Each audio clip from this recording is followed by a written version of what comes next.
ചേതന FM 90.8 ഇനി കേൾക്കാം ചാച്ചാജിക്കൊപ്പം. തയ്യാറാക്കി അവതരിപ്പിക്കുന്നത് RJ കാശ്മീര.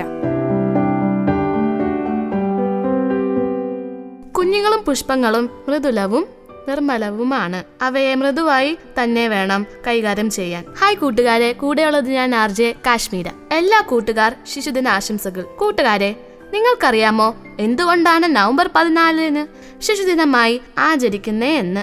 എന്റെ കുറെ കൂട്ടുകാർക്ക് അറിയാം, എങ്കിലും ഒരു ഓർമ്മപ്പെടുത്തലായാലോ. 1889 നവംബർ 14 നമ്മുടെ ചാച്ചാജി എന്ന അറിയപ്പെടുന്ന ജവഹർലാൽ നെഹ്റു ജനിച്ചത്. ചാച്ചാജിക്ക് കുട്ടികളെ ഭയങ്കര ഇഷ്ടമായിരുന്നു. അതുകൊണ്ട് ചാച്ചാജിയുടെ ജന്മദിനം ശിശുദിനമായി ഞങ്ങളുടെ ദിവസമായി ആഘോഷിക്കുന്നു.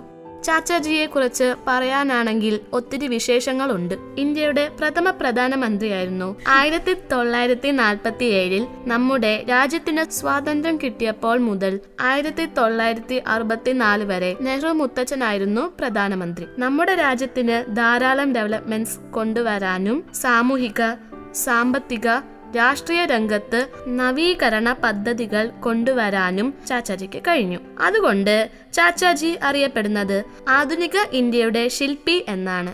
പിന്നെ കൂട്ടുകാരെ, നമ്മുടെ രാജ്യത്തിന് സ്വാതന്ത്ര്യം കിട്ടിയതിന് നെഹ്റു മുത്തച്ഛന്റെ വലിയ പങ്കുണ്ട്.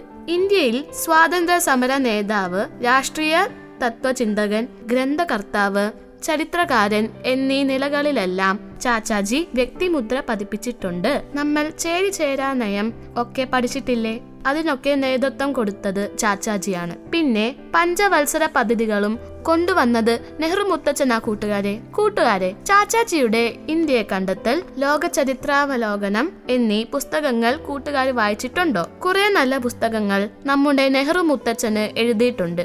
ഒരു കുടുംബത്തിലെ 3 പേർക്ക് ഭാരതരത്നം ലഭിച്ചിട്ടുള്ളത് ചാച്ചാജിയുടെ കുടുംബത്തിലാണ്. 1955 ചാച്ചാജിക്ക് ഭാരതരത്നം ലഭിച്ചത്. ഇന്ദിരാഗാന്ധി ചാച്ചാജിയുടെ മകളാണ്. അതുപോലെ രാജീവ് ഗാന്ധി ചെറുമകനാണ്. 1964 മെയ് 27 ചാച്ചാജി നെഹ്റു നമ്മെ വിട്ടുപോയി. യമുന നദിയുടെ കരയിലുള്ള ശാന്തിവനത്തിലാണ് നമ്മുടെ ചാച്ചാജി അന്ത്യവിശ്രമം കൊള്ളുന്നത്. എല്ലാ കൂട്ടുകാർക്കും ശിശുദിന ആശംസകൾ. നന്ദി, നമസ്കാരം.